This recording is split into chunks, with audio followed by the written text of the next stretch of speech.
So they cut the grass in the side yesterday.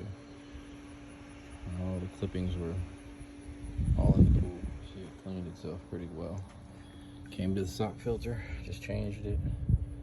Got this big bag right here. Look at this. It's just a big bag of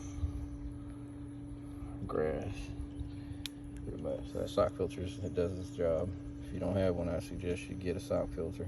And I got this handy dandy tool right here off Amazon. It's the Skimmer basket puller, so you don't have to get your hands dirty. Basically, one end takes for removing the panel, and you flip it. You go in. You see these? You're gonna rotate. You just put it on the handle, rotate, and it comes up. Basically, you rotate you put it on there, and then rotate, and it locks in. Then you pick it up, put it back in.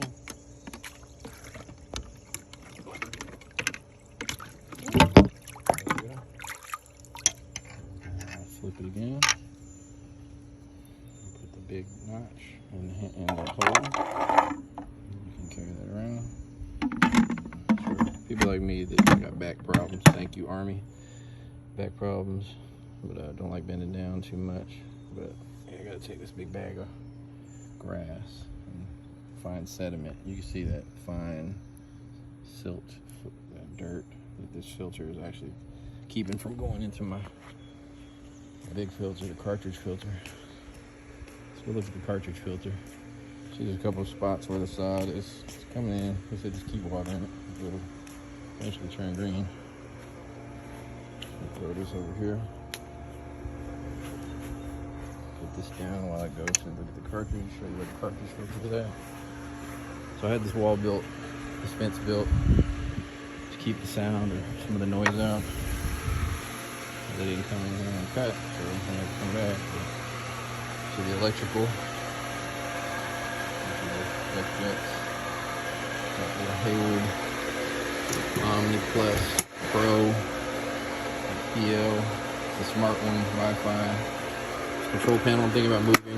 Probably will move it over there. Temperature. Basically, do everything. I'm using the phone from this remote. So I'm thinking about it. It has a 15-foot cord. I'll probably move it over there to the corner of the wall where you can touch it. You know, people that don't have their phone out, they just use the that remote box. So you never have to open this up and go in there. I actually have an actuator here. We dump valve, we dump water when I need to. And you see we got phone, cartridge filter, 4 cartridges in there. Then we have 2 pumps. One, this side is specifically for the deck jet, so they run on their own loop, so they don't pull away from the main pump. And then you have the computer system. I run it about 8 hours a day. Probably need to clean this cartridge filter soon and bleed some air. So there's no air in there. This is my setup, people. Still got some mulch to do back in the back. Alright, till next time.